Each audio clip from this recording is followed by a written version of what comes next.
Crescent Pines Homeowners Association was demanding I remove my canoe from the reservoir within 48 hours or face a $500 daily fine. They even threatened to have it towed. It would have been laughable if it weren't so infuriating. The tone dripped with condescension, as if they were speaking to some clueless newcomer. These people had no idea who they were dealing with. They were threatening me, on my own water.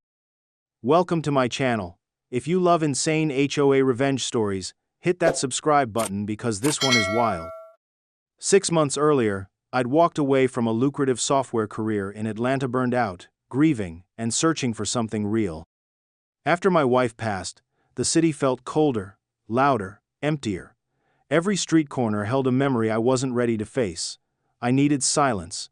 I needed space. That's when I remembered the reservoir. Reservoir Hollow wasn't just any body of water. It had been in my family for over 60 years, ever since my grandfather, Elijah Sr., bought it after returning from Vietnam. He wasn't a man of many words, but he believed in land, owning it, protecting it, honoring it. He used to say, "Water is life, Elijah, and life isn't something you rent."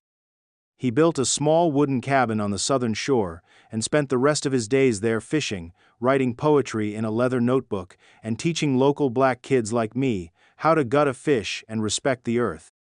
When I inherited the property, I hadn't visited in over a decade. The cabin had weathered time well, but the world around it had changed. What used to be woods and farmland had slowly become manicured lawns, fancy cul-de-sacs, and golf carts with chrome rims. Still, the reservoir remained untouched, a quiet, glimmering mirror surrounded by trees and memory. I renovated the cabin just enough to be livable, kept the old rocking chair, repaired the dock, brought in solar panels and internet, more out of necessity than comfort. And every morning, I'd sit on that dock with a mug of black coffee, the same way Grandpa did, watching mist curl over the water like it was breathing. That's when I saw the neon orange slip for the first time fluttering on the side of my canoe like some cheap parking ticket. At first, I laughed. Then I opened my mailbox and found the official letter stamped, signed, and dripping with entitlement. They said my boat violated community visual standards and that non-compliant watercraft must be removed from community waters. Community waters? That's when I knew this wasn't just about a boat. It was about erasure, about power, about someone thinking they could rewrite history, my family's history, just because they didn't like how it looked. The next morning, I got a call from Mr. Thomas, me, closest neighbor, and one of the last people who still remembered my family name with respect. "Elijah," he said, voice gravelly, "I saw that orange slip on your canoe, figured it wouldn't be long." I told him about the letter from the HOA. He chuckled dryly. "They tried that mess on me last year, said my woodpile was a fire hazard and my porch didn't meet community visuals. I told them the porch was older than the HOA itself." Then he paused. "You know they've been using your reservoir for years, right?" I froze. Using it? For fishing tournaments, hosting cookouts, hell, they even built a temporary dock on the east bank. Call it the Reservoir Elite Club, like they own the place.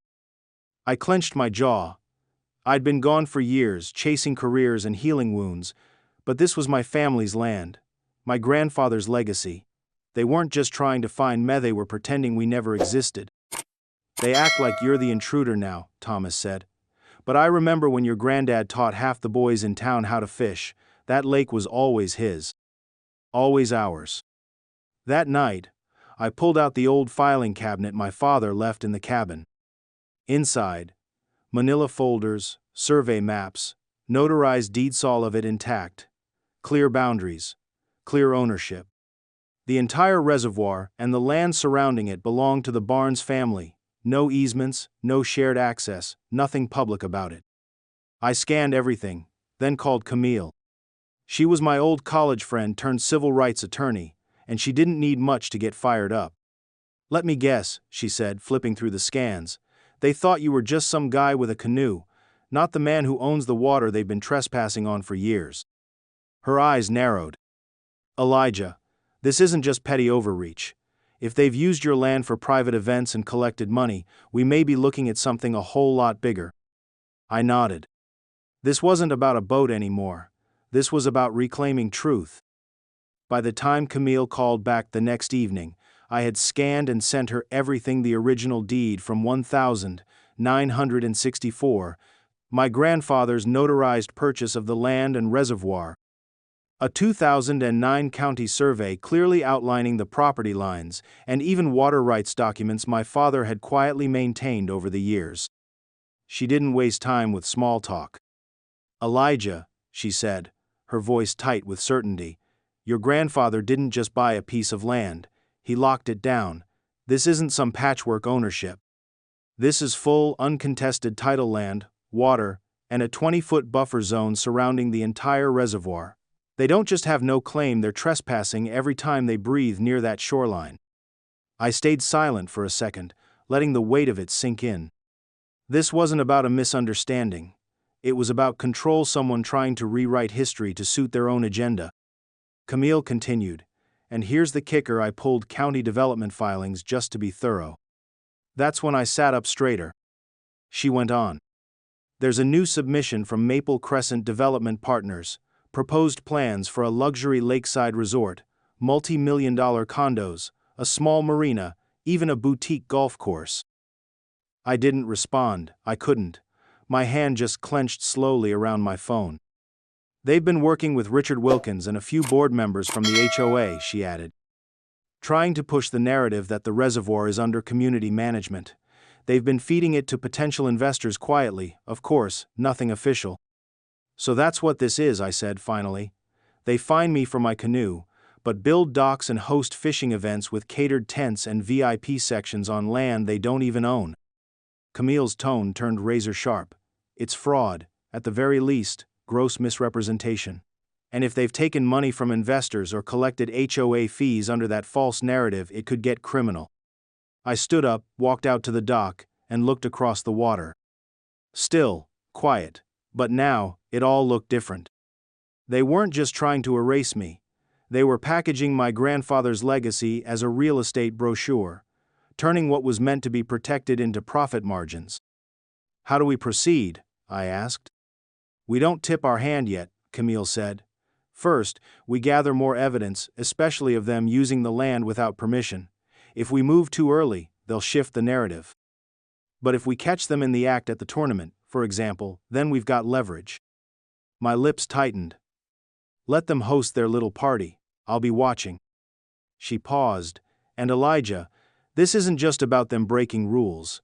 This is about a community that's gotten used to assuming people like you don't fight back." I nodded slowly, still staring at the lake. My reflection wavered in the water, but my resolve didn't. "They're about to learn," I said quietly, "that I'm not here to ask permission." The monthly HOA meeting was held in the clubhouse at Crescent Pines, a sleek, glass-paneled building that tried too hard to look important. I arrived 10 minutes early, but the room was already half full. I walked in wearing a dark denim jacket, boots caked with dust from my shoreline, heads turned. Some recognized me, others just saw someone who didn't look like he belonged. I didn't sit. I stood in the back, hands clasped, watching. At precisely 7:00 p.m., Richard Wilkins took the floor. Polished as ever, crisp shirt, practiced smile, voice full of that smug calm only people used to controlling rooms tend to have. "Good evening, residents," he began. "As part of tonight's agenda, we'll address several ongoing compliance concerns, including unauthorized modifications, overgrown lawns, and of course the recent issue regarding unregistered watercraft on our community lake." He paused for emphasis, glancing around. "The HOA board has determined that all boats must comply with Crescent Pines visual standards. Any vessel that does not meet these standards or lacks registration will be subject to citation or removal." That's when I raised my hand. The pause was short but noticeable. "Yes, Mr. Barnes, is it?" "Elijah Barnes," I said. "I have a question, or rather, a clarification. You referred to the reservoir as our community lake. Could you point me to the documentation showing that the HOA owns it?" A murmur spread through the room. Wilkins smiled tightly. "We've had long-standing arrangements that recognize Crescent Pines' stewardship of the reservoir." "Stewardship isn't ownership," I replied. "So again, Do you have documentation that grants the HOA legal control of the reservoir? His expression faltered just for a second. Then came the pivot. There are historic agreements informal, perhaps that support our oversight. Informal agreements don't trump deeds filed with the county recorder's office, I said, pulling a thick folder from my bag and walking toward the front table. This is the original deed from 1964, the 2009 county survey, the water rights designation, and the zoning confirmations. The reservoir and the 20-foot perimeter around it belongs to the Barnes family, always has. I laid the documents on the table. Silence. Wilkins' jaw tightened. Mr. Barnes, this meeting isn't a legal forum. No, I said calmly. But it is a room full of people you've been misleading. People who've been paying HOA fees under the impression that those funds maintain land you don't own. Now the room wasn't just quiet. It was tense.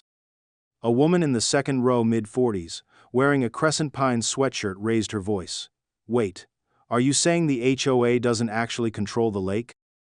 I'm saying they never did, I replied. But that didn't stop them from hosting fishing tournaments, building temporary docks, and issuing fines for boats that weren't even on their land. A man stood up. We've been paying for lake upkeep for years. Another resident turned toward Wilkins. Is this true? You've been collecting dues for property we don't own? Wilkins started to speak, but his words stumbled. The lake has always been a shared space in spirit. But not in law. Camille's voice rang out, crisp and clear, as she entered from the back. She stepped forward, dressed sharply, holding a printed copy of development plans we'd uncovered. This isn't just about access. This is about manipulation. Mr. Wilkins and others have been in quiet talks with developers to turn the reservoir into a luxury resort. That's why they've been fabricating the illusion of control to sell what doesn't belong to them. Gasps. Someone swore under their breath. Wilkins turned pale. If anyone here wants proof, Camille added, placing copies of the development proposal on the front table, I've brought enough for you all to see exactly what your HOA president has been planning behind your backs. People surged forward. Whispers turned into questions, questions into accusations. I said nothing else. I didn't need to. The truth was doing the work for me now. The morning of the tournament, I woke before dawn. There was a different kind of stillness over the lake, like the calm before a storm, only this time, I was the one bringing the thunder. From my front porch, I could already hear the sound of trailers backing in, men shouting directions, and the hum of portable generators powering up for the big event. The eastern shoreline had been transformed: overnight tents, sound systems, folding chairs, even a custom banner stretched across 2 aluminum poles. 15th Annual Reservoir Elite Championship. I didn't feel angry anymore. I felt ready. Camille arrived just after 9 a.m., dressed in a tailored gray blazer and black slacks, calm as ever. Behind her came Deputy Marshal Sanderson in uniform, his cruiser pulling up with quiet authority.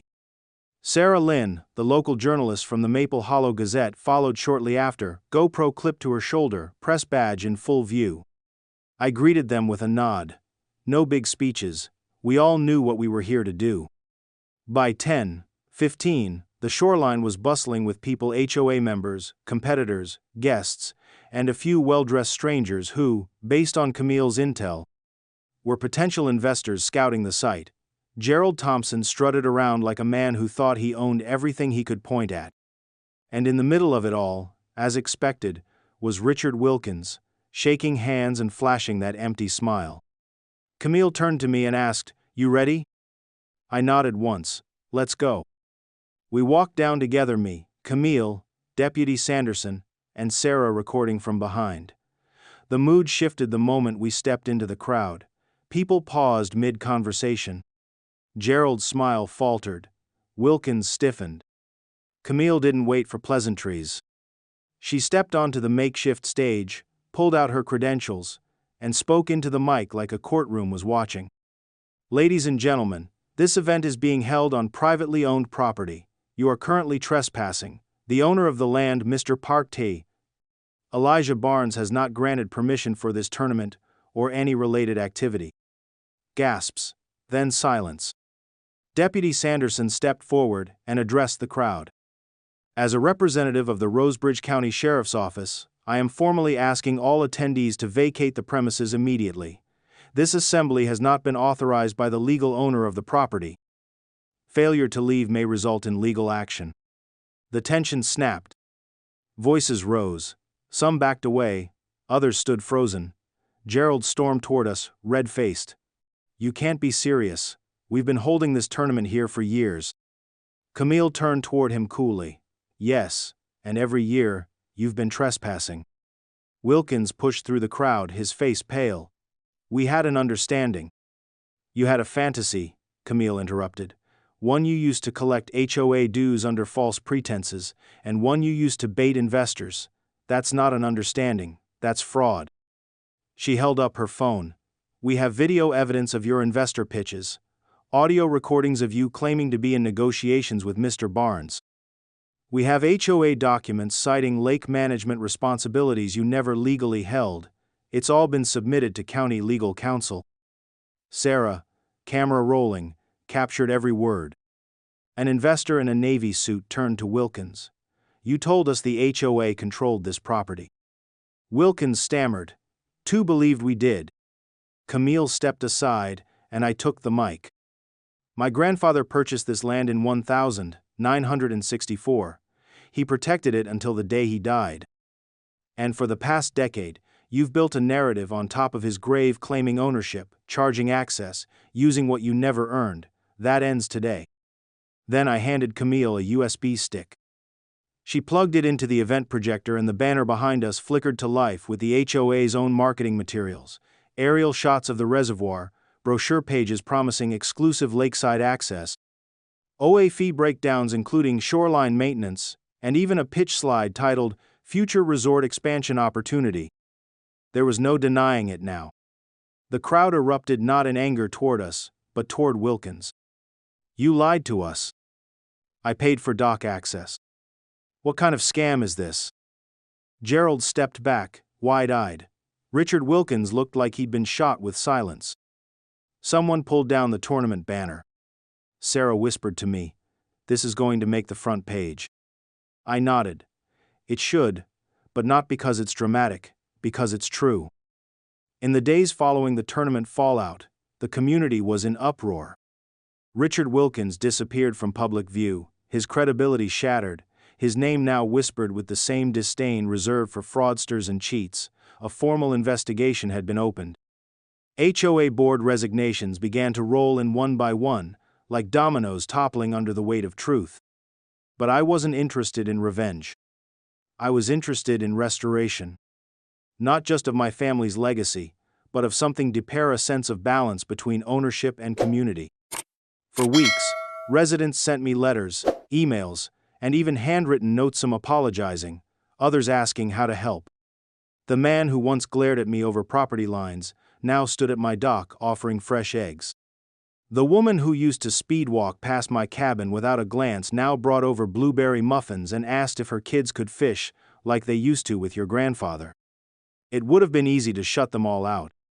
But that's not what my grandfather would have done. He believed land had meaning, yes, but he also believed it had purpose, and that purpose wasn't meant to be hoarded, it was meant to be shared, carefully and respectfully. So I made a decision. 2 months later, on a crisp autumn morning, we held a community meeting, this time not in the HOA clubhouse, but on the very shoreline they once tried to take from me. Folded chairs lined the grass. Children played with paper boats by the dock. Camille stood beside me, smiling as we greeted neighbors who now looked me in the eye. I stepped forward and spoke simply. "My name is Elijah Barnes. Many of you know me now not just as the man who owns this land, but as someone who fought to protect it. What was done here, the lies, the misuse, the exclusion, it could have ended with walls, fences, lawsuits."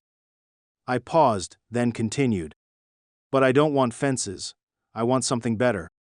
That's when I introduced the Reservoir Trust Foundation. A non-profit, legally structured and community-backed, the foundation's mission was to preserve the lake and surrounding environment for educational, recreational, and conservation purposes. while still honoring my family's ownership and legal rights. Under this new structure, the shoreline would be open for community fishing access during designated times and with permits issued through the foundation. Local schools could host outdoor learning days, teaching kids the same lessons my grandfather taught me about water, ecosystems, and respect. Any group events from church picnics to photography walks would be allowed through formal requests, ensuring coordination, not chaos. And above all, the land would never be sold, developed, or commercialized, not while the foundation stood. Camille stepped up beside me and outlined the legal terms clear, binding, enforceable. This wasn't symbolic, it was real. The reaction was quiet at first, thoughtful. Then applause. Slow, genuine.